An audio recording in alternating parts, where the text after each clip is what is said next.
I was only gone for 12 minutes. 12 minutes to get coffee from the hospital cafeteria while my 8-year-old daughter Melody recovered from surgery. When I walked back into that room, I heard my own mother's voice saying words that made my blood freeze. "Your mom doesn't really love you, sweetheart. That's why you're always sick." My daughter was sobbing, her small shoulders shaking as she asked me through tears if Grandma was telling the truth. I didn't scream. I didn't make a scene. But what I did next made my mother's bank account freeze by morning and changed our family forever. My name is Francine, and I'm about to tell you how a simple coffee run exposed 15 years of family secrets and financial fraud that nobody saw coming. I'm a pediatric nurse who's spent my entire career caring for sick children, but I never imagined I'd have to protect my own daughter from the person who was supposed to love her unconditionally, her grandmother. This is the story of my daughter Melody, the bravest 8-year-old who had just come through her 3rd kidney surgery. The story of my mother Beatrice, a retired bank teller who wielded emotional manipulation like a weapon. The story of my father Roland, a quiet contractor who finally found his voice after 40 years of silence. And the story of how sometimes the most dangerous threats to our children come from inside our own families. What my mother didn't know that day was that the hospital room had a recording device. What she didn't know was that her estranged sister had been building a fraud case against her for 15 years. And what she certainly didn't know was that she had just crossed a line that would cost her everything: her financial freedom, her reputation, and her access to the granddaughter she claimed to love. But I'm getting ahead of myself. Let me take you back to that morning, to the surgical waiting room where my mother sat like a queen holding court, making comments about my failures as a parent while my baby girl was being cut open down the hall.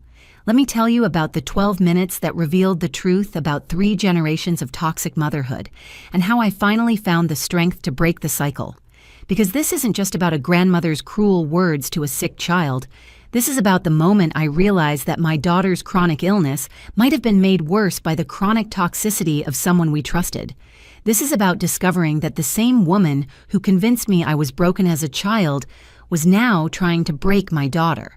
And this is about the decision that every parent eventually faces. Do you keep the peace or do you protect your child? I chose my child, and my mother's bank account wasn't the only thing that froze that morning. So did 40 years of manipulation, 15 years of financial crimes, and a lifetime of believing that family means accepting abuse. The coffee cost me $4.50. The truth it revealed was priceless, and the freedom it brought my daughter was worth more than the $150,000 my mother would eventually be forced to pay back to the family she robbed. This is our story.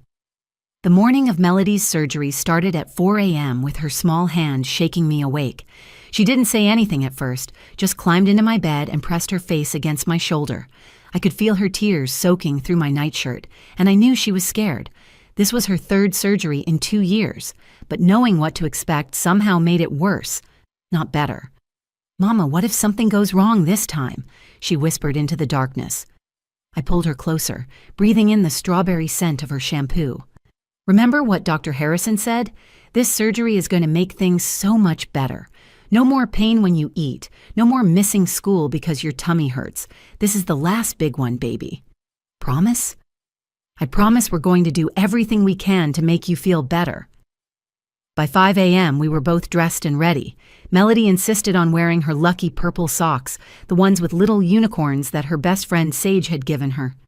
I braided her long brown hair the way she liked it, tight enough to stay neat but loose enough not to give her a headache. She clutched Mr. Peanuts, her stuffed elephant, like her life depended on it. "Mr. Peanuts is brave," she announced as I packed our hospital bag. "He told me he's not scared at all." "Mr. Peanuts is very brave," I agreed, tucking in her iPad, charger, favorite blanket, and the get well cards her class had made. "Just like you." The drive to Children's Medical Center took 20 minutes. Melody was quiet in the back seat, watching the sun slowly paint the sky pink and orange. I kept glancing at her in the rearview mirror, memorizing her face, the way mothers do when they're terrified but can't show it. Check-in was smooth. The nurses knew us by now. 3 surgeries in 2 years make you a familiar face, whether you want to be or not. Brenda, my colleague from the fourth floor, stopped by to give Melody a new coloring book. "For when you wake up," Brenda said, winking. "I heard you're an artist." Melody managed a small smile.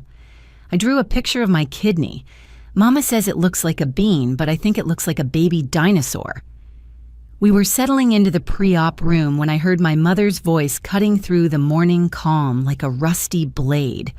"Francine, this hospital's parking is absolutely criminal. $20 just to visit my sick granddaughter." Beatrice swept into the room wearing her typical outfit, pressed beige pantsuit, pearl necklace, and an expression that suggested the entire world existed solely to inconvenience her. My father, Roland, shuffled in behind her, carrying her purse and looking apologetic. "Hi, Mom. Hi, Dad." I stood to hug them both, though my mother's embrace felt like being briefly trapped by a mannequin. "Hello, sunshine," my father said to Melody, his weathered face creasing into a genuine smile. "How's my brave girl?" "Hi, Grandpa. Did you bring me a rock?" Roland had been bringing Melody rocks from his construction sites for years. She had a whole collection at home, each one labeled with where it came from and when. He pulled a smooth gray stone from his pocket. "This one's from the new library they're building. Thought you might like to hold on to it during the surgery. For luck." My mother scoffed. "Roland, she can't take a dirty rock into surgery. Honestly." "It's not dirty. I washed it," he said quietly, but he was already retreating, the way he always did when Beatrice used that tone. "The surgery's at 8, I said, trying to redirect. "They'll take her back in about an hour." "Another surgery," my mother sighed dramatically, settling into the visitor's chair. "You know, Francine, when you were young, you had terrible asthma, but we never needed all these surgeries. I sometimes wonder if doctors today just like to cut children open for profit." "Mom, please. Not today." "I'm just saying, maybe if you got a second opinion from that specialist I mentioned, the one from my church group whose son is supposedly brilliant." "Beatrice," my father warned gently. "What? I'm trying to help. Someone needs to ask the hard questions. Francine's too emotional to think clearly. That's always been her problem. Too soft, too quick to coddle." I focused on Melody, helped her into the hospital gown, made sure Mr. Peanuts was positioned just right in her arms. The anesthesiologist came by to explain the process, and Melody asked her usual questions about whether she'd dream while she was asleep. "Some people do," Dr. Kwan said kindly. "What would you like to dream about?" "Swimming with dolphins," Melody said immediately, "in water that doesn't hurt my tummy." My mother muttered something about unrealistic expectations, but I ignored her. I'd gotten good at that over the years. What I hadn't gotten good at was protecting Melody from her grandmother's subtle poison. That failure would haunt me in exactly 3 hours and 47 minutes when I'd return from my coffee run to find my mother destroying my daughter's trust in the one person who loved her most. But in that pre-op room, I just held my daughter's hand and promised her I'd be there when she woke up. The surgery took 4 hours. 4 hours of sitting in uncomfortable waiting room chairs, drinking terrible vending machine coffee, and deflecting my mother's running commentary about everything I'd done wrong in raising Melody. According to Beatrice, I fed her the wrong foods, chose the wrong doctors, and worst of all, I was raising her without a father figure. "A girl needs stability," she said for perhaps the 100th time since Melody's diagnosis. "Children from broken homes are always sicker. It's proven science."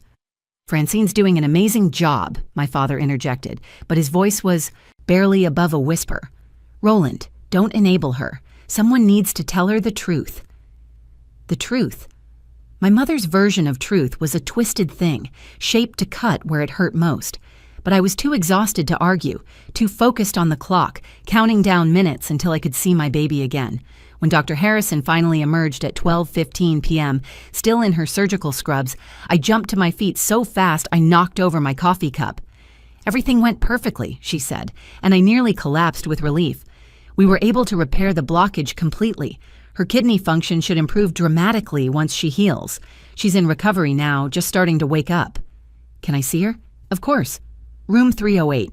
She'll be groggy, but she's asking for you." I practically ran to the elevator, my parents trailing behind.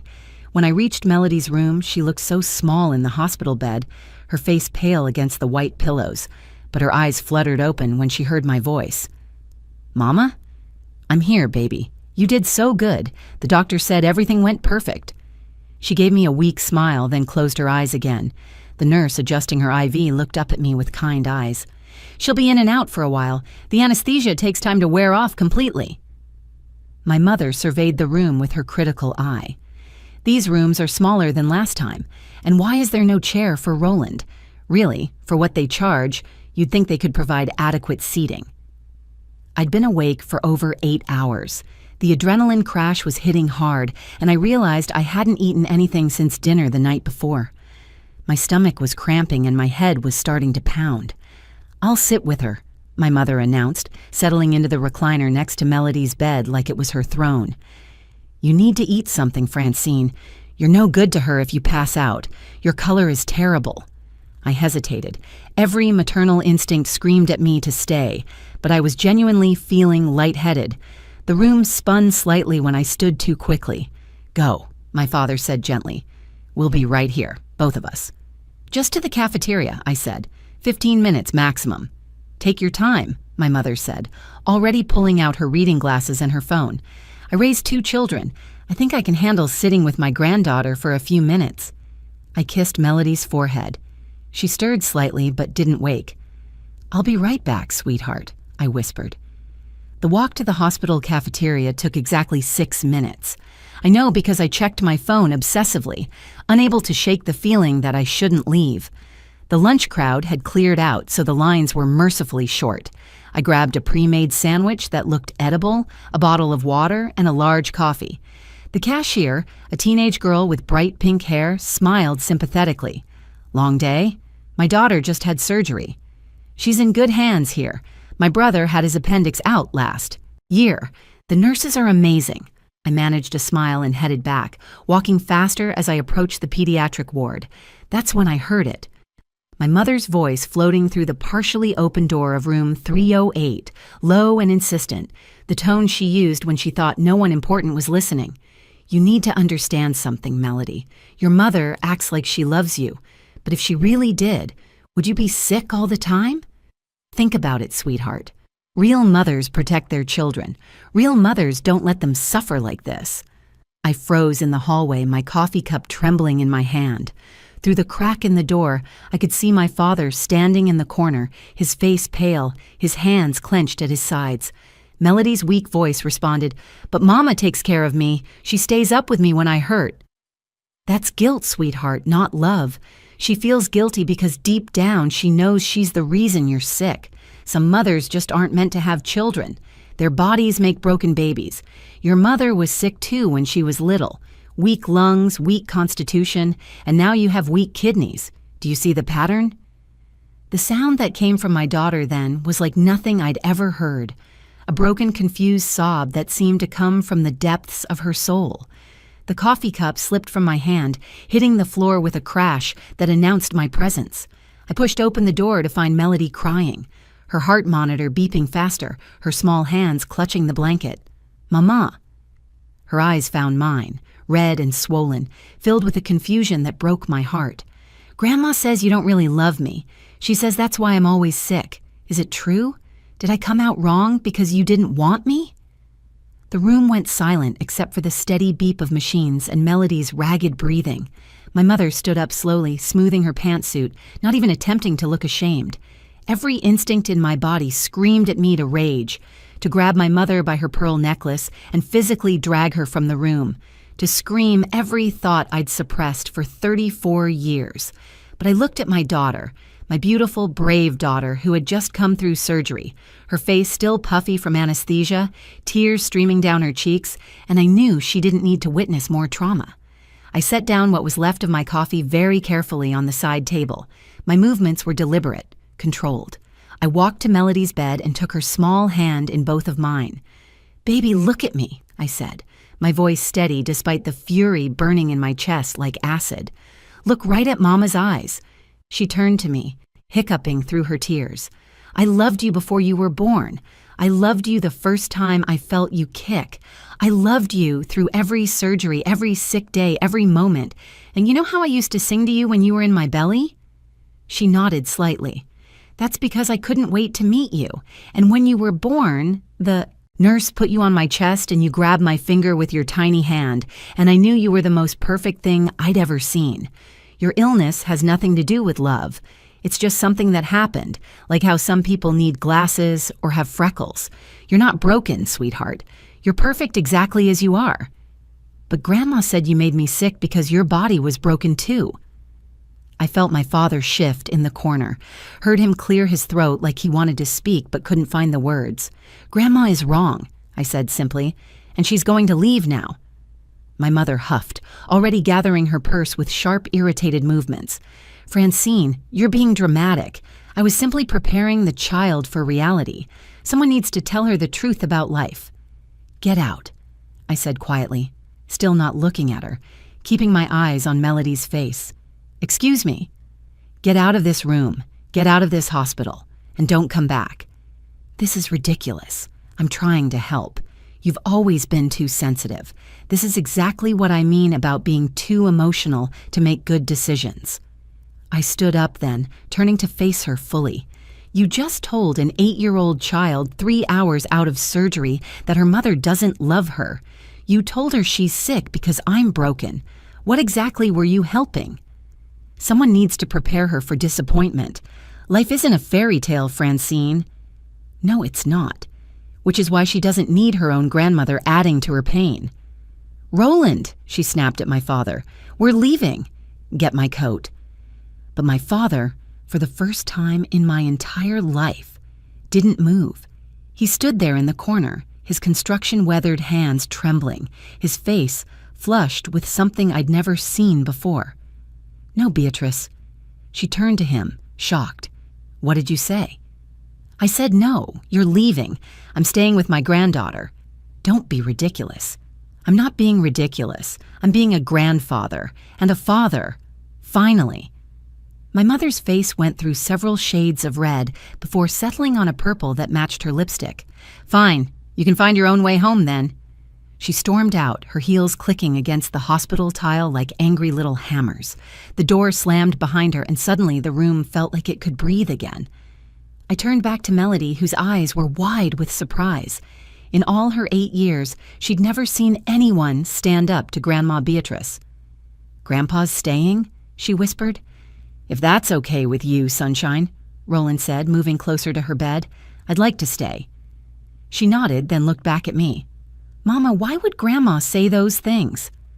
I sat on the edge of her bed, careful not to disturb her IV line. Sometimes, baby, people who are hurting inside say hurtful things to others. It doesn't make it okay, and it doesn't make what they say true. Is Grandma hurting inside? I glanced at my father, who nodded slightly. I think she might be, I said carefully. But that's not your problem to fix. Your only job is to get better and know that you are completely, absolutely, 100% loved. That evening, after Melody had fallen asleep, I stepped into the hallway with my father. He looked older than his 60 years, defeated in a way that broke my heart. I'm sorry, he said, his voice cracking. I should have stopped her. I should have stopped her years ago. Dad, how long has she been saying things like this to Melody? He rubbed his face with both hands. Little comments here and there when you weren't around. I thought they were harmless. I told myself she didn't mean it. But Francine, there's something else. Something I should have told you years ago. I waited, watching him struggle with words that had been buried for decades. Your asthma when you were young. She convinced you it was because something was wrong with you, didn't she? I nodded, remembering years of feeling defective, broken, like my body had betrayed not just me, but my mother, too. She did the same thing to you that she just did to Melody, and I let her. God help me, I let her. That night, I made 3 phone calls from the family lounge while my father sat with Melody. Each call set in motion events that would change everything. The first was to my lawyer cousin, Theodora. The second was to someone I hadn't spoken to in 15 years, my mother's estranged sister, Aunt Geraldine. The third was to document everything with hospital security and the charge nurse, because I knew this was far from over. The next morning, my mother discovered her bank account was frozen. Not by me. I didn't have that power. But Aunt Geraldine did. The call I'd made to her the night before had set off a chain of events 15 years in the making. My phone rang at 7 a.m. Beatrice's name flashed on the screen. I let it go to voicemail. It rang again immediately, then again. On the fourth call, I stepped out of Melody's room and answered. "What did you do?" she shrieked without preamble. "My accounts are frozen, all of them. The bank says there's an investigation for fraud." "I didn't do anything to your accounts, Mother." "Don't lie to me. This is about yesterday. You're trying to punish me for telling the truth." "No, Beatrice," a familiar voice said behind me.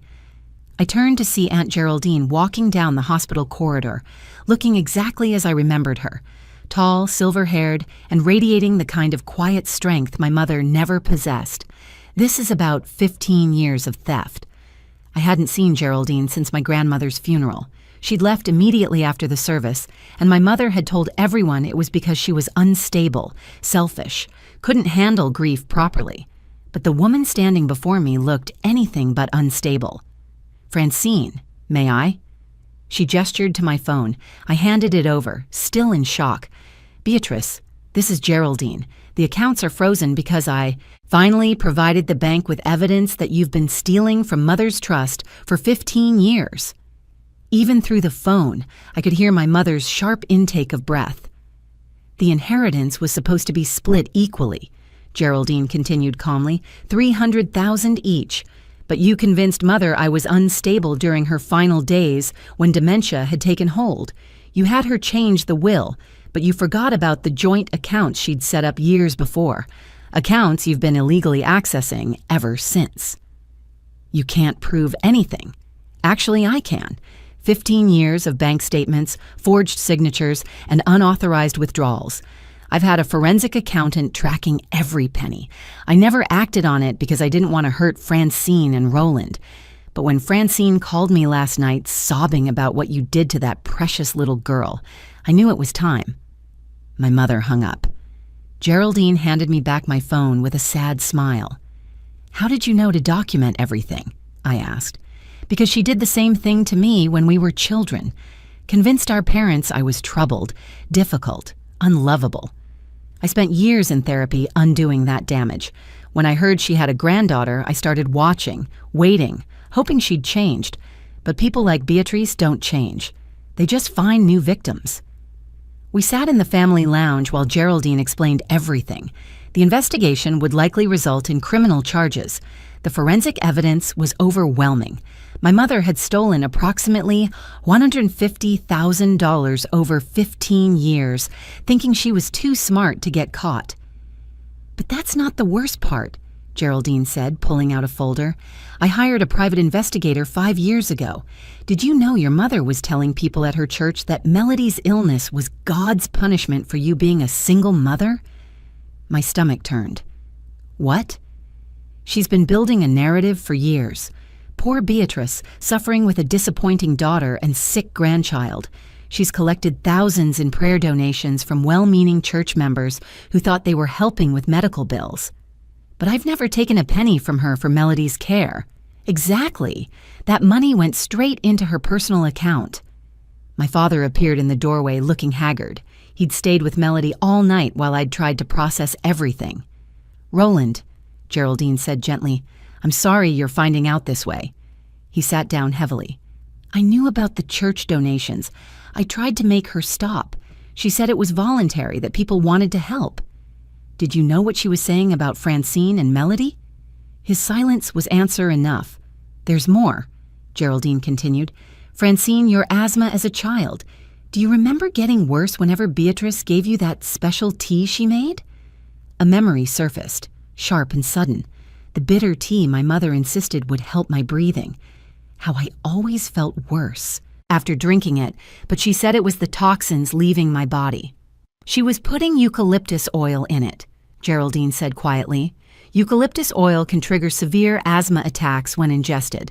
I found her diary from that time. She wrote about how your illness brought her attention, sympathy, made her feel needed." The room spun. My father made a choking sound. "She made Francine sick on purpose?" he gasped. "Not to kill her, just enough to keep her weak, dependent. When Francine grew up and became independent anyway, Beatrice needed a new project. Enter Melody. Are you saying she hurt my daughter? Not physically, but emotional stress absolutely impacts physical healing. There's a reason Melody's recoveries have been harder when Beatrice was around. The body can't heal properly when it's under constant psychological attack. 3 weeks later, the investigation concluded. Beatrice was arrested on charges of fraud, embezzlement, and theft. The local newspaper ran the story. Local woman charged with stealing inheritance, church donations. Her carefully constructed reputation crumbled overnight. She was ultimately forced to pay full restitution to Geraldine plus interest, totaling nearly $200,000. She avoided jail time through a plea deal that included 5 years of financial probation and 500 hours of community service.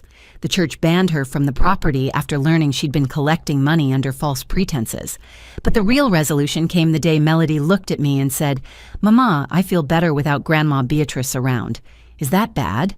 "No, baby," I told her, holding her close.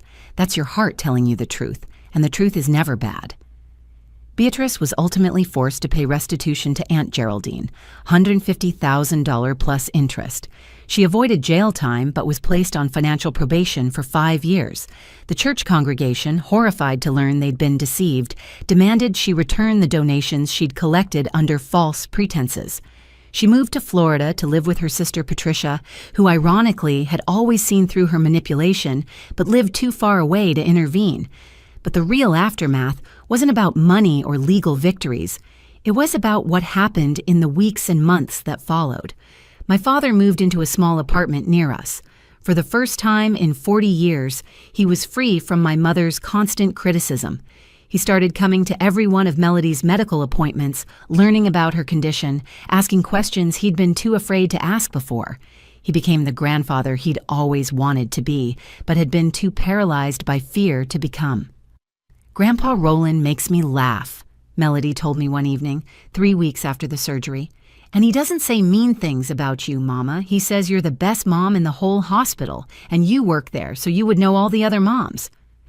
The surgery was a complete success.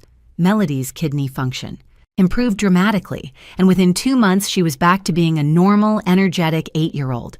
She joined the swim team, something she'd never been able to do before. Watching her dive into that pool for the first time, fearless and strong, I cried behind my sunglasses. Dr. Harrison pulled me aside during a follow-up appointment. "I've seen this before," she said quietly.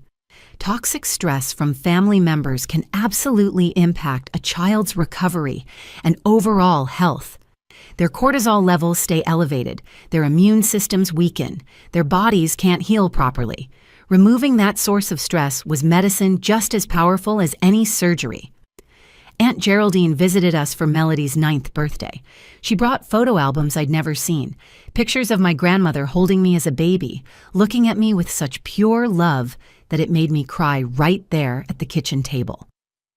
"Your grandmother adored you," Geraldine said, rubbing my back. "Beatrice couldn't stand it. She wanted all the attention for herself, so she created a narrative where you were weak, needed fixing, weren't quite right. She did the same thing to your daughter. But you broke the cycle, Francine. You broke it." 6 months later, I received a letter from my mother. No apology, just accusations and demands to see her granddaughter. I filed it with the others, unopened, in a folder my lawyer advised me to keep. She tried reaching out through mutual friends, through distant relatives, even through social media. Each attempt was met with silence. My father asked me once if I could ever forgive her. "Maybe someday," I told him honestly. But forgiveness doesn't mean access. Forgiveness doesn't mean forgetting. And it definitely doesn't mean giving her another chance to hurt Melody. My daughter's safety and well-being come first. Always. "I wish I'd been that strong," he said, tears in his weathered eyes. "I wish I'd protected you the way you're protecting her." "You're here now, Dad. That's what matters." The biggest change came in me. I started therapy to deal with 34 years of manipulation I hadn't even realized I was carrying. I learned that my asthma wasn't my fault, that my daughter's illness wasn't my fault, that my mother's inability to love us properly wasn't my fault either. Melody is 10 now, healthy and thriving. She wants to be a pediatric nurse like me, she says, to help sick kids know they're perfect exactly as they are. When she says this, my father tears up every single time. You broke the chain, he tells me. 3 generations of manipulation and emotional abuse, and you broke it. Last week, Melody asked me why some grandmas are mean. I told her the truth in words she could understand. Sometimes people have hurt inside them that they never fixed, and instead of healing it, they pass it on to others. But we get to choose differently. We get to choose love. She thought about that for a moment, then said, I'm going to be the kind of grandma who bakes cookies and tells kids they're wonderful. I know you will, baby. I didn't scream that day in the hospital. I didn't cause a scene. But I did something far more powerful. I protected my daughter and showed her what real love looks like. Fierce, unwavering, and willing to stand against anyone who would try to dim her light. The coffee I bought that day went cold, untouched, splattered across the hospital floor. But what I gained in those 12 minutes, the clarity to finally see my mother's toxicity for what it was and the courage to end it, that was worth more than all the inheritance money in the world. Sometimes, the most powerful thing you can do isn't raising your voice. It's raising your standards for who gets access to your child's heart. And sometimes, protecting the next generation means being willing to lose the previous one. That's the real inheritance I'm leaving Melody, the knowledge that she is worthy of love, exactly as she is, and the strength to walk away from anyone who tries to convince her otherwise. She'll never have to question if she's enough because I made sure the voices telling her she wasn't were removed from her life completely. My mother thought she was teaching Melody about reality. Instead, she taught both of us the most valuable lesson of our lives. Family isn't about blood. It's about who shows up with love instead of poison, who builds you up instead of tearing you down, and who sees your worth even when you're at your weakest. Melody and I are closer than ever. My father is finally the man he always wanted to be. And somewhere in Florida, my mother is probably telling anyone who will listen that she's the victim in all this. But that's no longer our story to carry. We've written a new one, and it's beautiful. If this story resonated with you, if you've ever had to protect your children from toxic family members, or if you believe that sometimes the bravest thing we can do is walk away, please share this video. Leave a comment below about your own experiences with breaking toxic cycles. Your story might help someone else find their courage. And don't forget to subscribe to our channel for more real, raw stories about the choices parents make to protect their children. Remember, choosing your child over toxic family isn't cruel. It's love in its fiercest form.